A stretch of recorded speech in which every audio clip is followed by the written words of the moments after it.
K H ಮುನಿಯಪ್ಪನವ್ರು ಬರ್ತಾರೆ, ಅವ್ರದ್ದು ಮುಗಿತಪ್ಪ ಅನ್ನೋದು ಕೃಷ್ಣ ಬೈರೇಗೌಡರು ಬರ್ತಾರೆ, ಅವ್ರದ್ದು ಮುಗಿತು ಅನ್ನೋದು ಎಚ್ ಸಿ ಮಾದೇವಪ್ಪನವ್ರದ್ದು ಬರ್ತದೆ, ಅವ್ರದ್ದು ಮುಗಿತಪ್ಪ ಅನ್ನೋದ್ರೊಳಗೆ ಜಮೀರ್ ಅಹಮದ್ ಖಾನ್ರದ್ದು ಬರ್ತದೆ, ಇನ್ನೂ ಎಷ್ಟೋ ಜನ ಬರ್ತಾರೋ ಗೊತ್ತಿಲ್ಲ. ಅದು ಎಲ್ಲ ದೃಷ್ಟಿ ಇಟ್ಕೊಂಡು ಇವತ್ತು ಡಿ ಕೆ ಶಿವಕುಮಾರ್ ಅವರು ಈ ಒಂದು ಅತ್ಯಂತ ಅವರ ಜೀವನದಲ್ಲೇ ಇದು ಭಾಳ ಮತ್ತು ತಿರುವು ಪಡೆಯುವಂಥ ಸಮಯ. ಈಗ ತಮ್ಮ ಶಕ್ತಿಯನ್ನು ತೋರಿಸಿ 2 ವರ್ಷ ಭಾಳ ಅಲ್ಲ, ಮುಗಿದೋಗಿಬಿಡ್ತದೆ. ಮತ್ತು ಅದರಲ್ಲೂ ಇನ್ನೂ ಕೆಲಸಗಳು ಭಾಳ ಇದ್ದಾವೆ. ಅದನ್ನೆಲ್ಲ ನೆನಪಿಟ್ಕೊಂಡು ಕೆಲಸ ಮಾಡಬೇಕಾಗಿದ್ದು ಡಿ ಕೆ ಶಿವಕುಮಾರ್ ಅವ್ರದ್ದು ಜವಾಬ್ದಾರಿ. ಇಲ್ಲಪ್ಪ ಅಂತಂದ್ರೆ ಸಹಜವಾಗಿ ಅತೃಪ್ತರಿದ್ದಂಥವ್ರು ಸ್ವಲ್ಪ ನಾಯಕತ್ವ ಗುಣ, ಒಂದು 5 ಜನರ MLAಗಳು ಆರಿಸ್ತಾರಂಥ ಜನ ಅವ್ರು ನಿಮ್ಮಿಂದ ದೂರ ಸರಿದ್ರೆ ಏನು ಮಾಡ್ತೀರಿ? ಹೈಕಮಾಂಡರು ಎಲ್ಲದಕ್ಕೂ ಬರೋಕ್ಕೆ ಸಾಧ್ಯ ಇಲ್ಲ. ಕೆಲವೊಂದು ನಿಮಗೆ ಕೊಟ್ಟಿದ್ದಾರೆ, ನೀವು ಬುದ್ಧಿವಂತರಿದ್ದೀರಿ, ಸಂಘಟಕರಿದ್ದೀರಿ, ಒಯ್ತೀರಿ 2028 ಗೆಲ್ಲಿಸ್ತೀರಿ ಅಂತೇಳಿ. ಅವ್ರು ಏನೋ ಪ್ಲ್ಯಾನ್ ಮಾಡಿದ್ದಾರೆ. ಅದು ಈಗ ಹೊರಡಂಥ ಹಾದಿ ಏನದಾರ, ಇದು ಅತೃಪ್ತಿ ಅನ್ನುವಂಥದ್ದು, ಇದು ಮುಂದಿನ ದಿನಗಳಲ್ಲಿ ನಿಮಗೆ ವೈರಿ ಆಗುವಂಥದ್ದು. ಈ ಎಲ್ಲ ದಿಶೆಯಲ್ಲಿ ಇವತ್ತು ಡಿ ಕೆ ಶಿವಕುಮಾರ್ ಅವರು ಎಚ್ಚರಿಕೆ ಹೆಜ್ಜೆ ಇಟ್ಕೊಂಡು ಎಲ್ಲರೂ ವಿಶ್ವಾಸ ತೆಗೆದುಕೊಂಡು ಈ ಒಂದು ಮೂಮೆಂಟ್ ಗ್ಯಾರಂಟಿ ಕೊಟ್ಟಿದ್ದೀರಿ ಅಂದರೆ 56,000 ಹುದ್ದೆಗಳಿಗೆ ತುಂಬಿಕೊಳ್ಬೇಕು. ಅದನ್ನು ಅದು ತುಂಬಿಕೊಂಡಾಗ ಮಾತ್ರ ನಿಮಗೊಂದು ಹೊಸ ಆಶೆ ಹುಟ್ಟಲಿಕ್ಕೆ ಸಾಧ್ಯದ.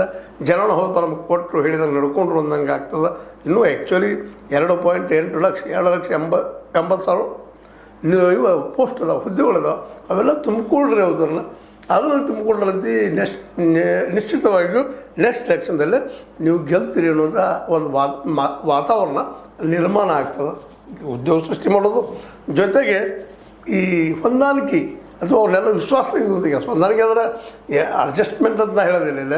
ಬಟ್ ಒಂದು ಥಿಂಗ್ ಏನಪ್ಪ ಅಂದ್ರೆ ಅವ್ರು ವಿಶ್ವಾಸ ತೆಗೆದುಕೊಳ್ಳುವಂಥ ಕೆಲಸ ಮಾಡಿದರೆ ಸಹಜವಾಗಿ ಅನಗತ್ಯ ದಿನನಿತ್ಯ ಅಂದ ತಕ್ಷಣ ಮುಸ್ಲಿಮರದ್ದು ಜಮೀರ್ ಅಹಮದ್ ಖಾನ್ ಸಲುವಾಗಿ ಹೋರಾಟ, ದಲಿತರದ್ದು ಎಚ್ ಸಿ ಮಾದೇವಪ್ಪನವ್ರ ಸಲುವಾಗಿ ಹೋರಾಟ, ಮುಂದೆ ಹಿಂದುಳಿದವ್ರದ್ದು ಸತೀಶ್ ಅವ್ರ ಸಲುವಾಗಿ ಹೋರಾಟ, ಹೀಗೆ ಹೋರಾಟಾಗಿ ಮನೆಗೆ ನಿಮ್ಮ ಸರ್ಕಾರಕ್ಕೆ ಆಪತ್ತು ಬರೋದಿಲ್ಲ ಎರಡು ಮಾತ್ರ ಇಲ್ಲ. ಮತ್ತು ಅದರಲ್ಲಿ ಇಂಥ ದೋಷಗಳನ್ನು BJPಗೆ ಭಾಳ ಬುದ್ಧಿವಂತರಿದ್ದಾರೆ, ವಿರೋಧ ಪಕ್ಷದಲ್ಲಿದ್ದಾರೆ. ಅವರು ಅದನ್ನು ದೊಡ್ಡದು ಮಾಡಿ ಹೇಳೋದ್ರಲ್ಲಿ ಭಾಳ ಮುಂದೆ ಇದ್ದಾರೆ. ಅದ್ರ ಜೊತೆಗೆ ನಿಮ್ಮ ಏರಿಯಾದಲ್ಲಿನ ಈ ನಮ್ಮ ಎಚ್ ಡಿ ಕುಮಾರಸ್ವಾಮಿಗಳು ಪ್ರಬಲವಾದಂಥ ನಿಮ್ಮ ವಿರೋಧಿಗಳಿದ್ದಾರೆ. ಅವರೆಲ್ಲರೂ ಎದುರಿಸಿ ನೀವು ಗೆಲ್ಲಬೇಕಾಗ್ತದೆ 2022 ಚುನಾವಣೆ.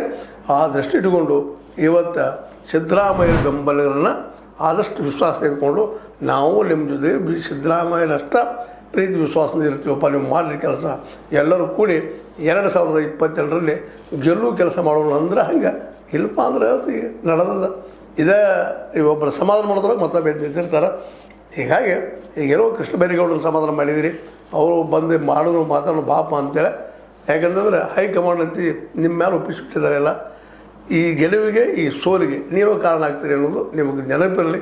ಸೋದ್ರಂತೂ ಇನ್ನು ಮುಂದಿನ ದಿನಗಳಲ್ಲಿ 2022 ನಂತರ ನೀವು ಮರಳಿ ಮತ್ತೆ ಮುಖ್ಯಮಂತ್ರಿ ಆಗುವಂಥದ್ದು ಭಾಳ ದೂರದ ಮಾತು ಅನ್ನೋದನ್ನು ನೆನಪಿಟ್ಕೊಂಡು ಹೆಜ್ಜೆ ಇಟ್ಟರೆ ಭಾಳ ಒಳ್ಳೆಯದು.